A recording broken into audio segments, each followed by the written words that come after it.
সুপ্রভাত, নমস্কার জানিয়ে আজকে আবার একটা নতুন দিন শুরু করলাম। নতুন দিনে নতুন সকালে তোমাদের সবাইকে নিয়ে চলে আসলাম একটা সুন্দর নতুন ব্লগ উপহার দিতে। আমার ঘরে বাইরে লাইফস্টাইলে তোমাদের সবাইকে স্বাগত জানাচ্ছি। তোমরা এসো, দেখো সারাদিন আমি কি করছি। তো সকালে ঘুম থেকে উঠে যেটা কাজ, বিছানাটা গোছানো, সেটা গুছিয়ে ফেললাম। তার আগে আমার চাটা খাওয়া সমস্ত হয়ে গেছে, সেগুলো ভিডিও করিনি, কিছুই তোমাদের সঙ্গে আজকে ভিডিও করিনি।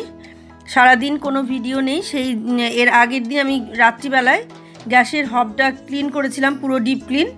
সেটা কিভাবে আমি ডিপ ক্লিন করেছি সেটাই তোমাদের সঙ্গে ভিডিও দিয়েছি, আর কোনো কিছুই শেয়ার করিনি। আমি কিভাবে পুরো গ্যাসের হবটা পরিষ্কার করেছি, ফয়েল তুলেছি, নতুন ফয়েল পেতেছি, আর কি লিকুইড দিয়ে পরিষ্কার করেছি সেগুলোই তোমাদের সঙ্গে শেয়ার করেছি, আর কিছু শেয়ার করতে পারিনি। তা বাইরেও গিয়েছিলাম, কিন্তু বাইরের ভিডিও যেহেতু একই দিনের ব্লগ এটা, সেই কারণে বাইরের ভিডিওটা আর দিইনি।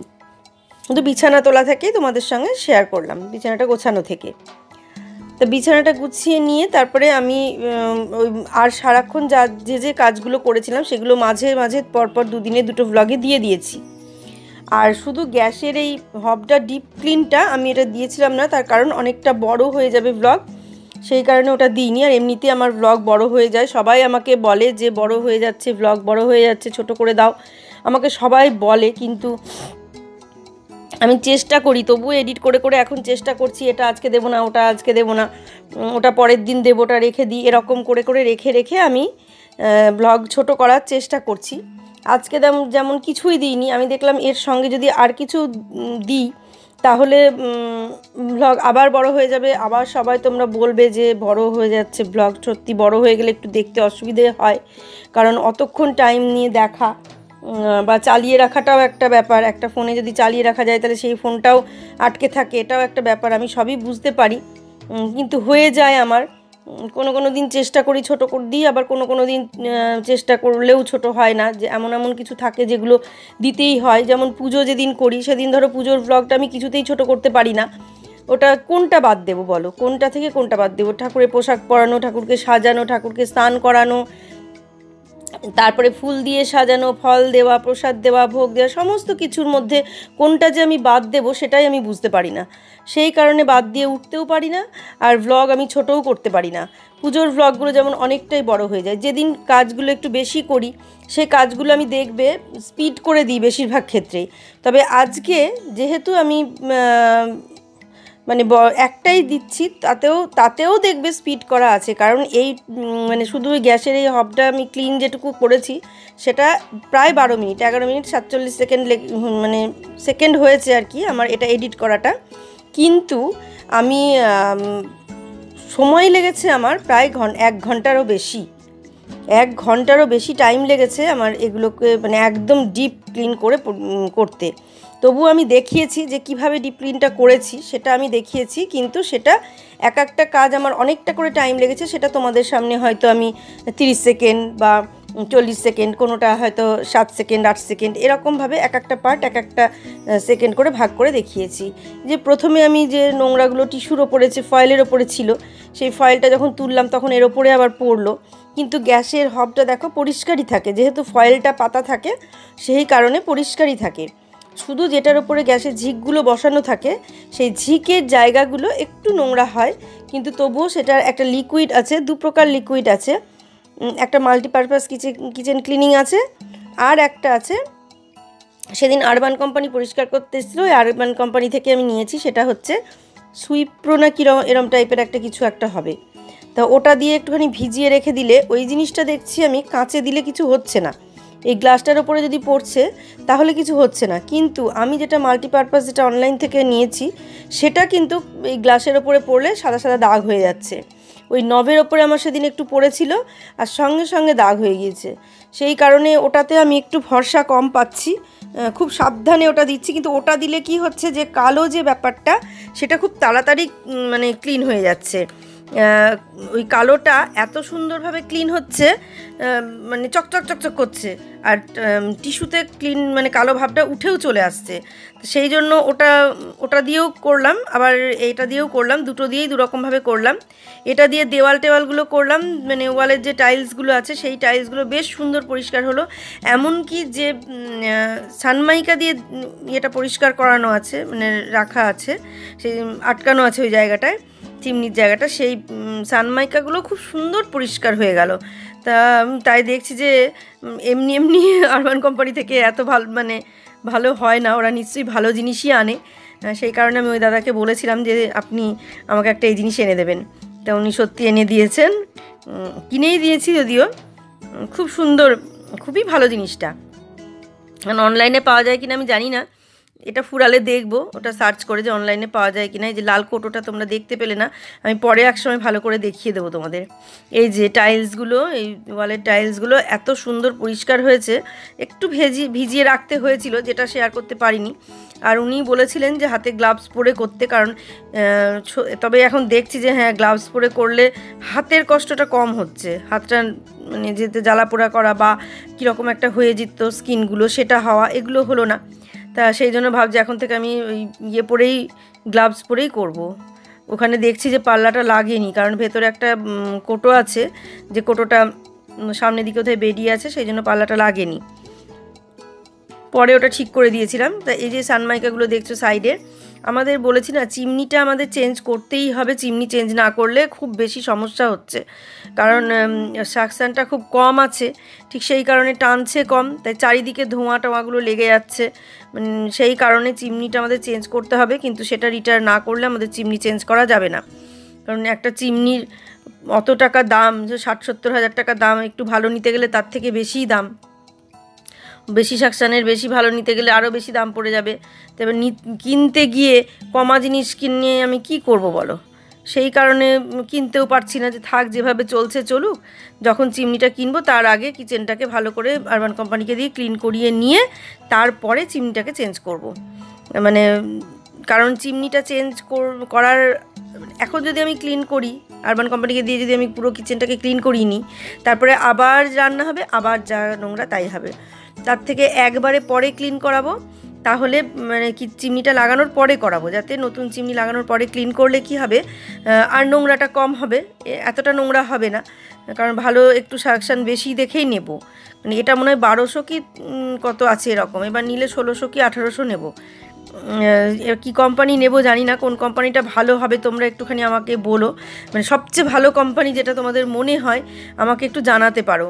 কারণ চিমনি সম্পর্কে আমার একটু অভিজ্ঞতা কম আছে, কারণ এর আগে কখনো সেভাবে চিমনি আমি ব্যবহার করিনি।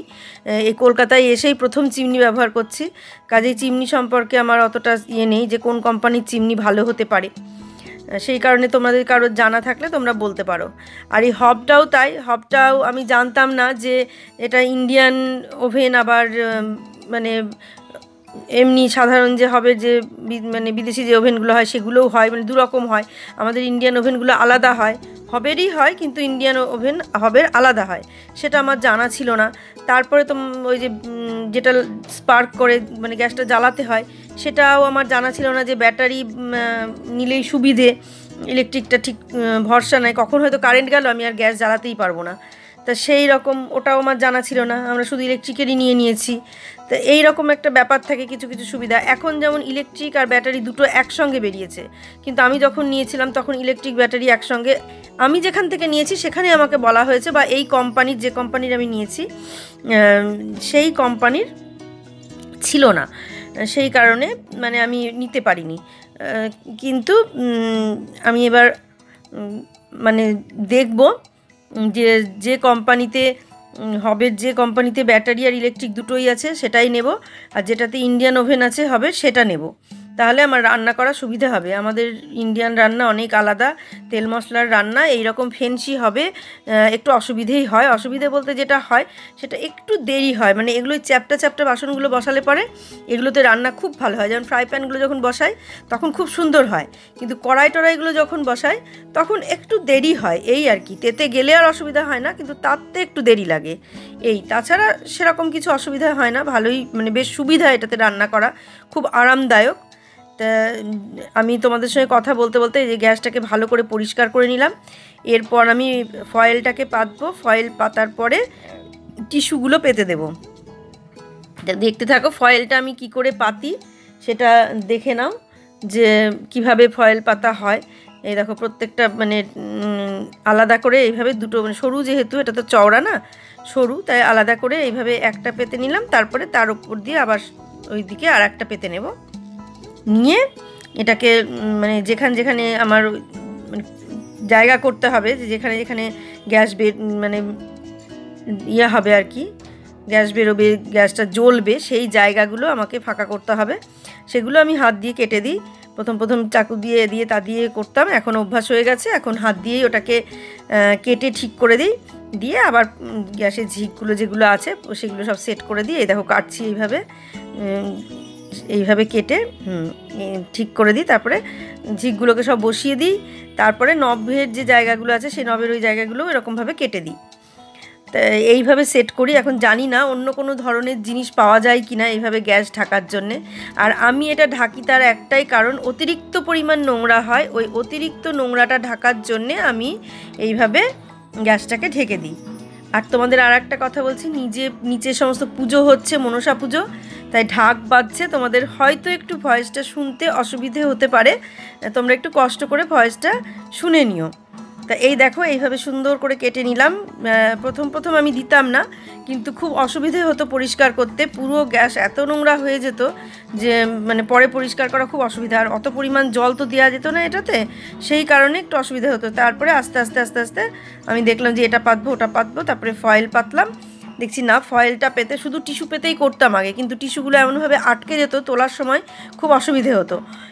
কিন্তু ফয়েল পেতে দেখছি সেই অসুবিধাটা আর হচ্ছে না, সুন্দরভাবে উঠে যায়, যখন তুলি তখন ওপর থেকে সুন্দর করে উঠে যায়। আর ফয়েলের ওপরে টিস্যু পেতে দিই যাতে ফয়েলটা অনেক দিন পরিষ্কার থাকে। টিস্যুগুলো তুলে কেচে ফেলি, আবার নতুন টিস্যু পেতে দিই, এরকমটা করি। আর গ্রানাইটের ওপরে টাওয়াল পেতে রাখি যাতে সবসময় হুটহাট করে রান্নাবান্না হয়, ওই প্রত্যেকটা মুহূর্তে মোছা আমার পক্ষে সম্ভব হয়ে ওঠে না। আর প্রতিটা জিনিস এইভাবে মুছে পরিষ্কার করে রাখা, কিচেন মানে এরকম ধরনের কিচেনে তো অভ্যস্ত নই, এগুলো পরিষ্কার করে রাখাও খুব কঠিন ব্যাপার হয়ে যায়। সেই জন্য একটু ঢেকে রাখলে পরিষ্কার করতে সুবিধে হয়, একটু থেমে পরিষ্কার করলেও হয়, যেটা সুবিধা হয় সেভাবেই চলতে হয়। এই দেখো টিস্যুগুলো এইভাবে তুলে কেচে ফেলি, আবার নতুন কাঁচা টিস্যু পেতে দিই, তাতে ফয়েলটা নোংরা কম হয়, টিস্যুগুলো কেচে দিলেই চকচকে থেকে যায়। তো এইগুলো আস্তে আস্তে ধাপ বাই ধাপ শিখেছি, অভিজ্ঞতা থেকেই মানে ব্যবহার করতে শিখেছি। প্রথম দিকে যদি এটা মানে বুঝতে পারতাম তাহলে আর নোংরাটা আর একটু কম হতো। তো ঠিক আছে, দেখো তোমাদের সঙ্গে কথা বলতে পুরো গ্যাসের হবটা আমি ডিপ ক্লিন করে ফেললাম। আর আজকের মতো আমি ভ্লগটাকে এখানেই শেষ করব। তোমরা সবাই যেভাবে আমার পাশে আছো এইভাবেই পাশে থাকো, আর আমাকে এইভাবেই সাপোর্ট করো। হ্যাঁ, সাবস্ক্রাইবটা করো, সাবস্ক্রাইব করে আবার তুলে নিও না, এটা আমার তোমাদের কাছে অনুরোধ। তোমরা সাবস্ক্রাইব করো কিন্তু তুলে নিও না। এইভাবেই পাশে থেকো, সবাই ভালো থেকো, সুস্থ থেকো, সাবধানে থেকো, আর সামনের দিন একটা সুন্দর নতুন ভ্লগ দেখার অপেক্ষায় থাকো। আজকে আসছি তাহলে, দেখতে থাকো। আর কেমন লাগলো আমাকে এটা অবশ্যই জানাবে। আমার এই পরিষ্কারটা ডিপ ক্লিনটা কেমন লাগলো তোমরা অবশ্যই আমাকে একটু জানিয়ে দিও। আজ আসছি তাহলে।